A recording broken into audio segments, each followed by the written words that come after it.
This segment brought to you by Sure Crop, liquid crop nutrition delivered right to your farm. We're back. Now we join Duane Toews as he talks with Barb Downey about transition planning.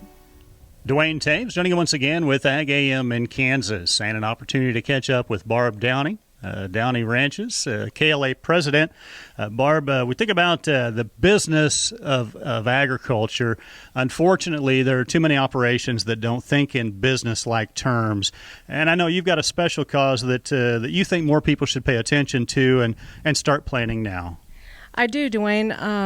We face this in our family and our situation, both in the generation prior to mine, and then we are planning currently for the next generation. But what I'm talking about is transition planning. How do we take these large, often very valuable, complex operations and ensure that they transition to the next generation without skipping a beat?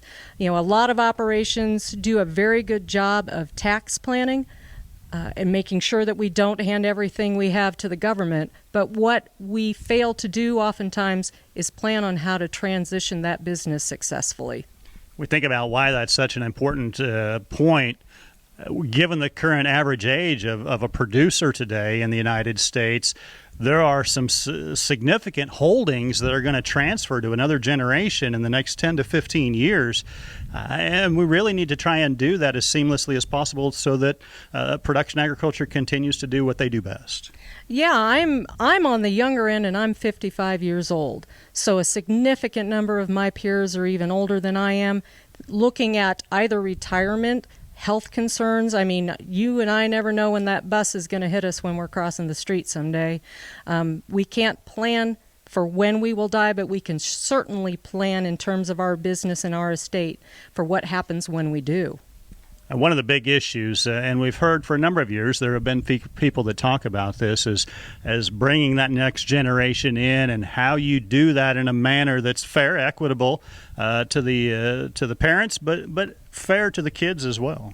Yeah, and fair and equitable can often be two different things, and we've got a couple of things to consider when we're transitioning that business. Number one, can the operational folks, can they afford to keep something together? Have we set up the structure of the corporation or the business in such a way that they can continue to run that business? Have we set them up with the infrastructure? The other part of it is the leadership. Me as I'm not used to dealing with my kids as equals.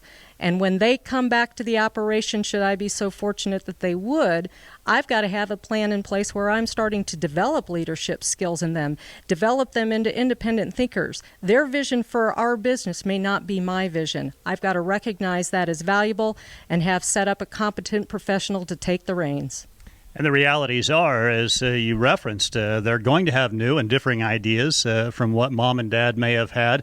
But the reality is mom and dad won't be around forever, and it certainly would be advisable that they learn some of those hard knocks in life before they're ultimately responsible solely by themselves. You know, no Fortune 500 company would have all of their eggs in one basket. They have plans. They have leadership plans. They have development plans in place. We've got to do that same thing for our operations, for our kids, for that maybe the next generation is not even related to us. But we need to have those plans in place so that our operation and our time invested goes on to the next generation. Well, our thanks to Barb Downey, president of the Kansas Livestock Association, joining us on Ag AM in Kansas. Jamie, we'll send it back to you. Thanks, Duane. Come back after the break for this week's Kansas Farm Bureau update.